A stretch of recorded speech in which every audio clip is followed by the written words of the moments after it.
स्वागत है आप सभी स्टूडेंटों का जेएमबी स्टडी भारत में। तो आज हम स्टडी करते हैं अंगद सर के साथ कक्षा 9वीं की गणित के अध्याय 5 का यूक्लिड की ज्यामिति का परिचय। ये अध्याय 5 का भाग नंबर, जिसमें हम जानेंगे प्रश्नावली 5.1 के भाग 1 में प्रश्न क्रमांक 1 और 2 का संपूर्ण हल। इससे पहले यदि आपने हमारे चैनल्स को सब्सक्राइब नहीं किया है तो प्लीज हमारे चैनल्स को सब्सक्राइब कीजिए ताकि इसी प्रकार की सभी वीडियो आपको सबसे पहले मिल सके। अब हम देखते हैं कि प्रश्न क्रमांक 1 तथा प्रश्न क्रमांक 2 क्या कहता है। तो हम देखते हैं प्रश्न क्रमांक 1 दिया गया है, निम्नलिखित कथनों में से कौन से कथन सत्य है और कौन से कथन असत्य हैं। अपने उत्तरों के लिए कारण दीजिए। प्रश्न नंबर 1 में 5 क्वेश्चन दिए गए हैं, जिसमें से प्रश्न नंबर 1 क्या कहता है, एक बिंदु से होकर केवल एक ही रेखा खींची जा सकती है। प्रश्न नंबर 1 का पहला पॉइंट कहता है, जो कथन दिया गया है कि एक बिंदु से होकर केवल एक ही रेखा खींची जा सकती है।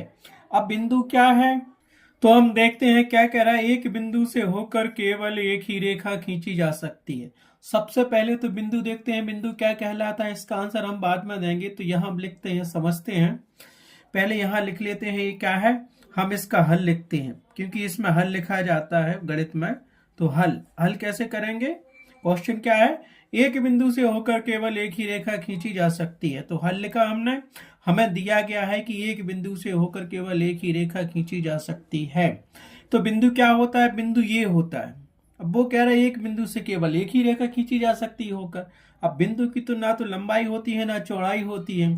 तो इस प्रकार से देखते, जैसे एक बिंदु ये दिया गया है, ठीक है, तो एक रेखा ऐसी भी खींच सकते हैं इस बिंदु से, एक ऐसी भी खींच सकते हैं, एक ऐसी भी खींच सकते हैं, एक ऐसी भी खींच सकते। कहने का मतलब इस बिंदु से होकर अनंत रेखाएं खींची जा सकती हैं। जबकि कथन कह रहा है कि एक बिंदु से होकर केवल एक रेखा खींची जा सकती है, जो कि क्या है, असत्य है। कारण क्या है कि एक बिंदु से होकर अनेक रेखाएं खींची जा सकती हैं। तो हम इसका आंसर लिखेंगे, क्या लिखेंगे, दिया गया कथन असत्य है क्योंकि ये स्वयं सिद्ध है कि एक बिंदु से होकर असीमित या अनंत रूप से अनेक रेखाएं खींची जा सकती हैं। ठीक है, तो इसको हम लिख लेते हैं। तो हमें दिया गया था कि एक बिंदु से होकर केवल एक ही रेखा खींची जा सकती है, खींची जा सकती है। ठीक है, तो क्या दिया था कथन हमें, एक बिंदु से होकर केवल एक ही रेखा खींची जा सकती है। हम क्या लिखेंगे, हमने समझा है कि बिंदु अगर ये दिया है, बिंदु ये है, तो इससे होकर क्या हम कर सकते हैं, उदाहरण के रूप में अनंत रेखा जा रही है उस बिंदु से होकर, देखो अनंत। तो कथन में कह रहा है कि एक बिंदु से केवल एक ही रेखा खींची जा सकती है, लेकिन हमने उदाहरण दिया इससे अनेक रेखा खींची जा सकती हैं। तो हम लिखेंगे क्या, दिया गया कथन असत्य है क्योंकि यह स्वयं सिद्ध है कि एक बिंदु से होकर असीमित रूप से अनेक रेखाएं खींची जा सकती हैं। तो उत्तर क्या लिखेंगे, हम यहां लिख सकते हैं। तो उत्तर क्या लिखेंगे हम, दिया गया कथन क्या है, असत्य है क्योंकि यह स्वयं सिद्ध है कि एक बिंदु से होकर असीमित रूप से अनेक रेखाएं खींची जा सकती हैं। ठीक है, अब दूसरा क्वेश्चन क्या दिया है वो भी हम देखते हैं। दूसरा हमें दिया गया है, प्रश्न का दूसरा कथन दिया गया है, दो भिन्न बिंदुओं से होकर जाने वाली असंख्य रेखाएं हैं। कथन क्या कह रहा है, दो बिंदुओं से, दो अलग अलग बिंदुओं से हम अनेक रेखाएं खींच सकते हैं। फिर से पढ़ते हैं हम इसको, दो भिन्न बिंदुओं से होकर जाने वाली असंख्य रेखाएं हैं। ये क्या कह रहा है, कथन कह रहा है। अब देखो, तो हम यहां देखते हैं एक कागज पे दो बिंदु हमने बना लिए हैं, इन दोनों बिंदुओं को, एक बिंदु दो बिंदु। कथन कह रहा था दो भिन्न बिंदुओं से, हमने दो बिंदु अलग अलग ले लिए हैं। वो कह रहा है से होकर जाने वाली असंख्य रेखाएं हैं। तो इस बिंदु से लेकर हम एक रेखा खींचते हैं, इस बिंदु पर एक ही गई है। अब दूसरी रेखा कहाँ खींचेंगे, ऐसी खींचेंगे तो एक ही बिंदु जाएगा, ऐसी खींचेंगे तो वो भी एक बिंदु से होकर जा रही।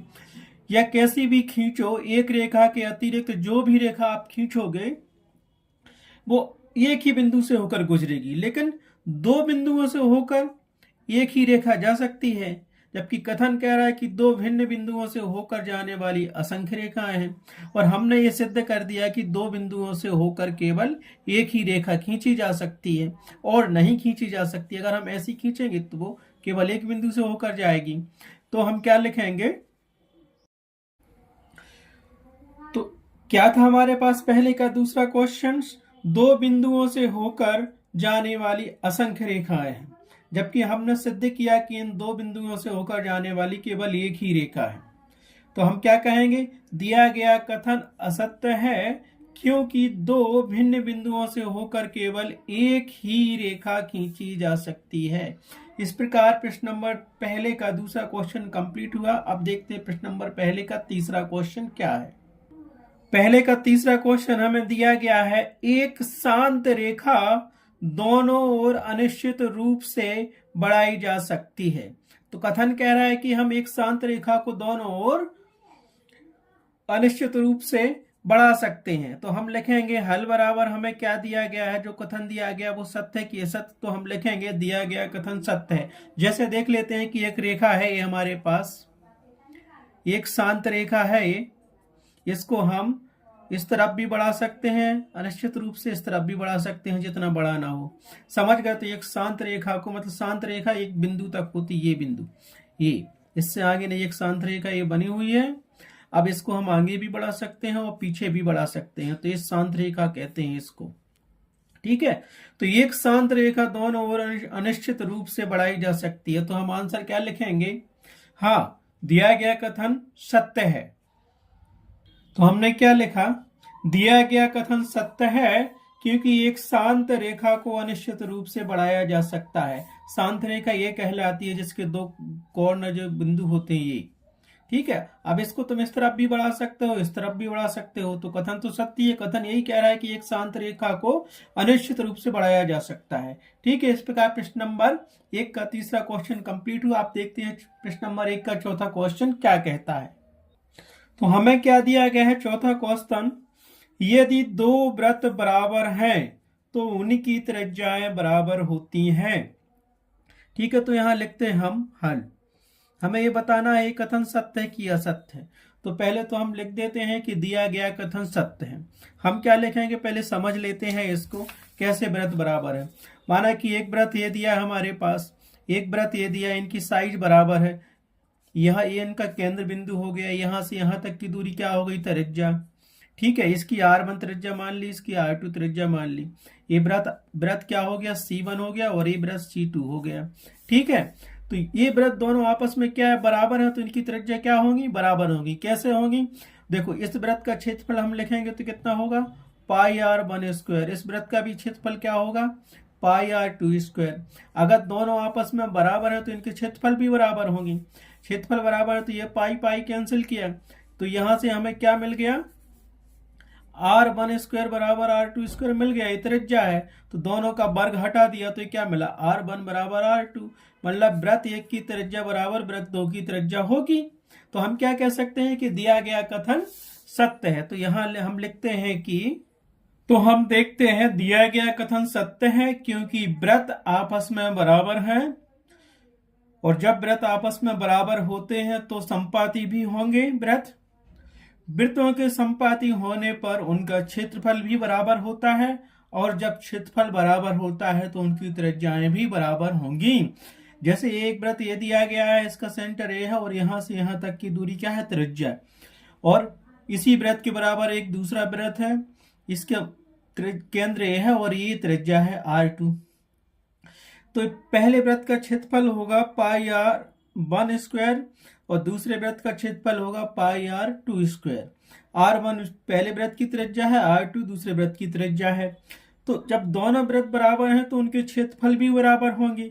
पाई पाई कट गया तो R1 स्क्वायर बराबर R2 स्क्वायर और R1 बराबर R2। अतः क्या हो गया? त्रिज्या भी बराबर होती है। तो हमारे पास जो कथन था, यदि दो वृत्त बराबर हो तो उनकी त्रिज्याएं भी बराबर होती हैं, तो क्या हुआ? त्रिज्याएं बराबर है, तो दिया गया कथन सत्य है। क्यों? एक कारण भी हमने दे दिया। अब चलते हैं प्रश्न नंबर 1 का 5वां क्वेश्चन क्या कहता है। प्रश्न नंबर 1 का 5 क्वेश्चन दिया गया है आकृति 5.9 में यदि ए बी बराबर है पी क्यू के और पी क्यू बराबर है एक्स वाई के है तो ए बी बराबर एक्स वाई होगा। ये चित्र दिया गया है आकृति 5.9। उसने कहा कि ये रेखा जो ए से बी तक गई है ये बराबर है इस दूसरी रेखा के पी और क्यू के बराबर है, और वह कह रहा है कि ये दूसरी रेखा पी और क्यू इस तीसरी रेखा एक्स वाई के बराबर है। तो हम क्या जानते हैं, हमें बताना ये कथन सत्य है कि असत्य है। तो यूक्लिड का पहला अभिकृत क्या कहता है कि जब वस्तुएं आपस में बराबर होती हैं, जब वस्तुएं, क्या कहता है पहला अभिकृत यूक्लिड का, आपको पता है, जब वस्तुएं एक ही वस्तु के बराबर हों तो वे वस्तुएं एक दूसरे के बराबर होती हैं। यूक्लिड का पहला अभिकृत है। जैसे हमने लिखा कि ए बी बराबर 5 सेंटीमीटर है, मान लो ये रेखा 5 सेंटीमीटर की है, और पी क्यू बराबर रेखा भी 5 सेंटीमीटर की है, और वो कह रहा है कि पी क्यू बराबर, वो कह रहा है कि एक्स वाई रेखा बराबर भी है 5 सेंटीमीटर की। तो यहां से इसने कहा कि ये भी बराबर है पी क्यू के, और ये दोनों काय के बराबर 5 सेंटीमीटर के। और दूसरी शर्त यह है कि ये कह रहा है कि पी क्यू बराबर है एक्स वाई के, ये दोनों के बराबर भी है 5 सेंटीमीटर। तो हमारे पास ये कट गया तो क्या मिलेगा, ए बी बराबर मिल जाएगा एक्स वाई, और ये भी है 5 सेंटीमीटर की। तो हम क्या लिख सकते हैं, यहाँ पे दिया गया कथन सत्य है, क्योंकि यूक्लिड का पहला अभिकृत कहता है कि जब वस्तुएं एक ही वस्तु के बराबर होती हैं तो वे एक दूसरे के बराबर होंगी। ठीक है, तो हम क्या कह सकते हैं, दिया गया कथन सत्य है, क्योंकि जो वस्तुएं एक ही वस्तु के बराबर होती हैं तो वे वस्तुएं एक दूसरे के बराबर होती हैं। यूक्लिड के प्रथम अभिगृहीत से दिया गया कथन सत्य है। इस प्रकार से प्रश्न नंबर 1 के 5 क्वेश्चन कंप्लीट हुए। अब चलते हैं प्रश्न नंबर 2 क्या कहता है। देखो प्रश्नावली 5.1 का प्रश्न नंबर 2 दिया गया है, निम्नलिखित पदों में से प्रत्येक की परिभाषा दीजिए। ये सारी परिभाषाएं लिखनी है हमें जो ये पद दिए गए हैं। आगे कहता है क्वेश्चंस, क्या इनके लिए कुछ ऐसे पद हैं जिन्हें परिभाषित करने की आवश्यकता है। इन जो पद हमें 5 परिभाषा लिखनी है, जिनकी इनको परिभाषित करने के अलावा इनके सहयोग में, परिभाषा बनाने में जो पद सहयोग करते हैं, पद मतलब जो शब्द सहयोग करते हैं, अगर कुछ अन्य पद हैं तो उनको भी आप क्या करो, जो है तो वे क्या है उनके नाम लिखो और उन्हें कैसे परिभाषित कर पाएंगे। तो एक बार फिर से क्वेश्चन देख लेते हैं। क्या क्वेश्चन 2 कहता है, निम्नलिखित पदों में से प्रत्येक पद की परिभाषा दीजिए। क्या इनके लिए कुछ ऐसे पद हैं जिन्हें परिभाषित करने की आवश्यकता है, वे क्या हैं और क्या आप इन्हें कैसे परिभाषित कर सकते हैं। तो ये 5 पद दिए हैं, समांतर रेखाएं, लंब रेखाएं, रेखाखंड, वृत्त की त्रिज्या और वर्ग। इन 5 की परिभाषा देते हैं तो इनमें जो पद अलग से यूज होते हैं, तो अगर हैं कुछ अन्य पद तो उनको भी परिभाषित करो और उनके नाम लिखो। तो हम यहाँ लिखते हैं हल में हम करेंगे परिभाषा देंगे। तो पहले तो हम इनकी परिभाषा देंगे 5 की, इसमें कुछ अलग से पद मिलते हैं तो उनके नाम लिखेंगे और उनको भी परिभाषित करेंगे। तो पहला पद दिया है समांतर रेखाएं, मतलब समांतर रेखाएं क्या कहलाती हैं वो हम देखते हैं। समांतर रेखा को परिभाषित करने से पहले देख लेते हैं कि समांतर रेखा क्या होती है। समांतर रेखा एक ही डायरेक्शन में होती है। ये देखो, ये किसी इसमें और एक रेखा खींची हमने यहाँ पर, तो ये 2 समानांतर रेखा है, इनके बीच की दूरी क्या होती है, समान होती है। अब ये चाहे इस डायरेक्शन में बढ़ाएं, चाहे इसको इस डायरेक्शन में बढ़ाएं, चाहे इसको ऐसा बढ़ाएं या इसको ऐसा बढ़ाएं। ये मान लो कि ये भी एक रेखा है, दूसरी ये पी क्यू रेखा है। ये दोनों कहीं भी किसी भी तरह बढ़ाई जाएं हमेशा आगे बढ़ती जाएंगी, लेकिन आपस में कभी एक दूसरे को ना तो टच करेंगी ना ही काटेंगी। ये समानांतर रेखा कहलाती हैं। 2 रेखाओं के बीच की दूरी जब समान होती है तो वो समांतर रेखाएं कहलाती हैं। वो दोनों डायरेक्शन में अनंत तक बढ़ा दी जाए दोनों रेखाएं तो वो एक दूसरे को कभी आपस में ना तो स्पर्श करेंगी ना ही वो एक दूसरे को काटेंगी। देखो ये 2 रेखाएं ए और बी, पी क्यू, ऐसे इसको बढ़ा दिया जाए, इस तरफ बढ़ा दिया जाए, इसको इस तरफ बढ़ा दिया जाए, इसको इस तरफ बढ़ा दिया जाए। अब इन दोनों रेखाओं के बीच की दूरी समान होती है, आपस में कभी भी एक दूसरे को टच नहीं कर सकती हैं, ना ही काट सकती हैं। तो ये समांतर रेखाओं की परिभाषा होती है। अब समांतर रेखाओं की परिभाषा हम लिखते हैं, ये तो हमने समझ लिया। ठीक है, तो हम परिभाषा देंगे समांतर रेखाओं की। समांतर रेखा वे होती हैं जो एक तल में होती हैं तथा असीमित लंबाई तक बढ़ाने पर भी कभी भी आपस में नहीं मिलती हैं, समांतर रेखाएं कहलाती हैं। एक परिभाषा तो हमारे पास समांतर रेखाओं की हो गई। यहाँ ऐसा कोई पद नहीं है जिसको हमें परिभाषित करना पड़े। हमने आपको बताया था ये समांतर रेखाएं है। मान लो ये कि पी क्यू रेखा है, पी और क्यू। दूसरी रेखा हमारे पास ए दी है, इसको हमने कर लिया ए बी। इन दोनों के बीच की दूरी क्या है, समान है इन दोनों रेखाओं के बीच की दूरी। तो चाहे इस तरफ बढ़ाओ, चाहे इसको इस तरफ बढ़ाओ, चाहे इसे इस तरफ बढ़ाओ या इसे इस तरफ बढ़ाओ, एक दूसरे को ये कभी टच नहीं करेंगी ना काटेंगी। तो ये समांतर रेखाओं की परिभाषा हो गई। सेकंड बिंदु या सेकंड पद हमें दिया है लंब रेखाएं। लंब रेखा कहलाती हैं, तो इसको पहले समझते हैं फिर इसकी परिभाषा देंगे। ठीक है, तो ये देखते हैं। एक रेखा एक खींच ली हमने, इसको नाम दे दिया हमने पी क्यू। दूसरी रेखा हमने ये खींची, इसको नाम दे दिया हमने ए बी। जब पी क्यू और ए बी रेखा एक दूसरे को एक बिंदु ओ पर काटती हैं और उस बिंदु पर 90 अंश का कोण बनता है, अर्थात एक समकोण त्रिभुज बनता है। ये समकोण त्रिभुज बन गया जब दो रेखाएं आपस में एक दूसरे को इस प्रकार से काटे कि एक बिंदु पर एक समकोण त्रिभुज बने, तो वो दोनों रेखाएं क्या कहलाती हैं, लंब रेखाएं कहलाती हैं। आया समझ में? काट रही हैं तो ये 90 अंश का कोण यहां बन गया, इस तरफ भी 90 अंश का कोण बनेगा, यहां भी बनेगा 90 अंश का कोण, ये भी बनेगा 90 अंश का कोण। और हम जानते हैं कि एक समकोण त्रिभुज की माप कितनी होती है, 90 अंश होती है। और जब 90 अंश की माप होती है, जब दो रेखा एक दूसरे को इस प्रकार से काटे या प्रतिच्छेद करें आपस में एक दूसरे को, तो जिस बिंदु पर समकोण त्रिभुज का निर्माण होता है तो वो रेखाएं लंब रेखाएं कहलाती हैं। तो इसकी परिभाषा हम क्या देंगे, जब दो रेखाएं एक दूसरे को इस प्रकार से काटती हैं कि वे एक समकोण त्रिभुज का निर्माण करती हैं या 90 अंश का कोण बनाती हैं, तो वो दोनों रेखाएं लंब रेखा कहलाती हैं। ठीक है, तो परिभाषा लिख लो अब लंब रेखाओं की। तो लंब रेखाओं की हम परिभाषा देंगे, एक समतल में दो रेखाएं लंब रेखाएं कहलाती हैं यदि वे एक दूसरे को केवल एक ही समकोण पर प्रतिच्छेद करें। हमने बताया था जैसे एक रेखा हमारे पास ये दी है और दूसरी रेखा हमारे पास ये दी है, तो ये इस बिंदु पर हमें ये समकोण बन रहा है, त्रिभुज 90 अंश का कोण बन रहा है इस बिंदु पर। तो ये क्या हो गई, मान लो ये रेखा ए है, ए बी है और ये रेखा हमारे पास पी क्यू है। तो ये क्या हो गई, ए बी और पी क्यू दो लंब रेखा हो गई, क्योंकि ये इस बिंदु पर एक दूसरे को काट रही हैं या प्रतिच्छेद कर रही हैं, और जिस बिंदु पर ये प्रतिच्छेद करती हैं वह 90 अंश का कोण बन रहा है। 90 अंश का कोण मतलब एक समकोण त्रिभुज बन रहा है, समकोण बन रहा है। तो जब दो रेखाएं आपस में एक दूसरे को प्रतिच्छेद करते हुए समकोण का निर्माण करती हैं तो वे लंब रेखाएं कहलाती हैं। अब तीसरा पॉइंट हमें क्या दिया गया था, रेखाखंड क्या कहलाता है। तो रेखाखंड को हम परिभाषित करते हैं। देखो, इन चीजों को हम आगे बढ़ाते हुए एक रेखाखंड को परिभाषित करते हैं। रेखाखंड क्या कहलाता है, अब हम देखते हैं कि रेखाखंड क्या कहलाता है। पहले तो देख लो कि रेखाखंड हम कैसे बनाते हैं। मान लो हमारे पास एक लाइन एक खींची है, एक बिंदु ए रखा है और एक बिंदु ए रखा है, ये बिंदु ए है और ये बिंदु बी है, और यहां से यहां तक की दूरी रेखाखंड कहलाती है, क्योंकि यहां पे तक हमने डिसाइड किया है। जब दो बिंदुओं को मिलाने वाली रेखा की दूरी एक सीमित दूरी तक होती है, जैसे ए और बी दो बिंदु दिए गए हैं, तो इस रेखा की दूरी कितनी होगी, ए और बी के बीच की दूरी ही सीमित है, तो इस दूरी को ही हम क्या कहते हैं, एक रेखाखंड कहते हैं।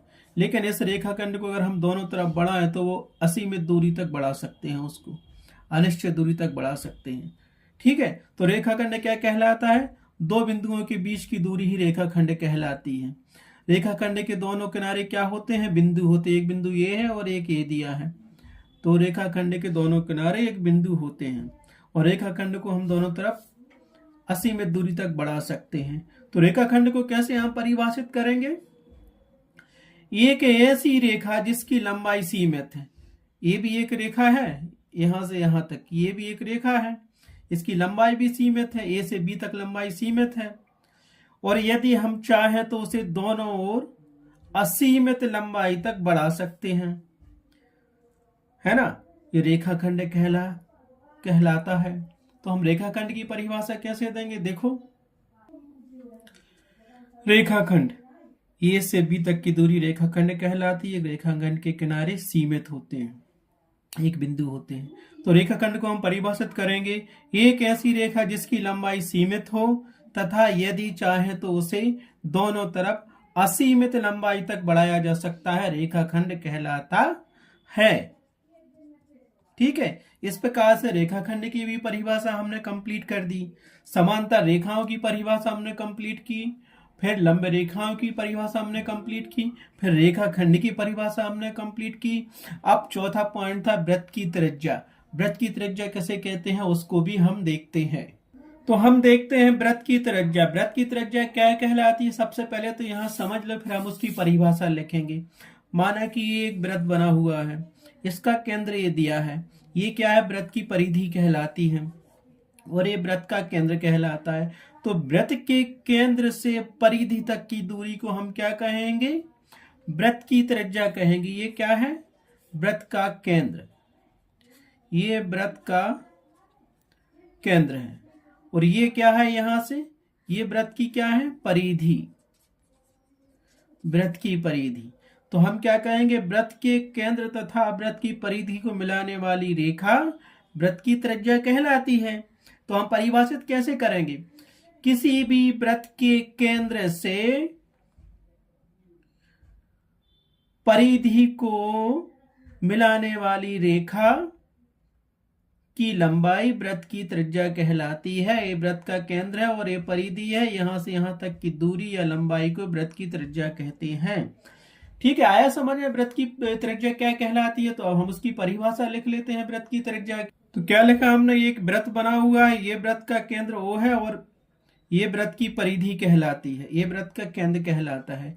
तो केंद्र और वृत्त की परिधि को मिलाने वाली रेखा की जो लंबाई होती है वो वृत्त की त्रिज्या R कहलाती है।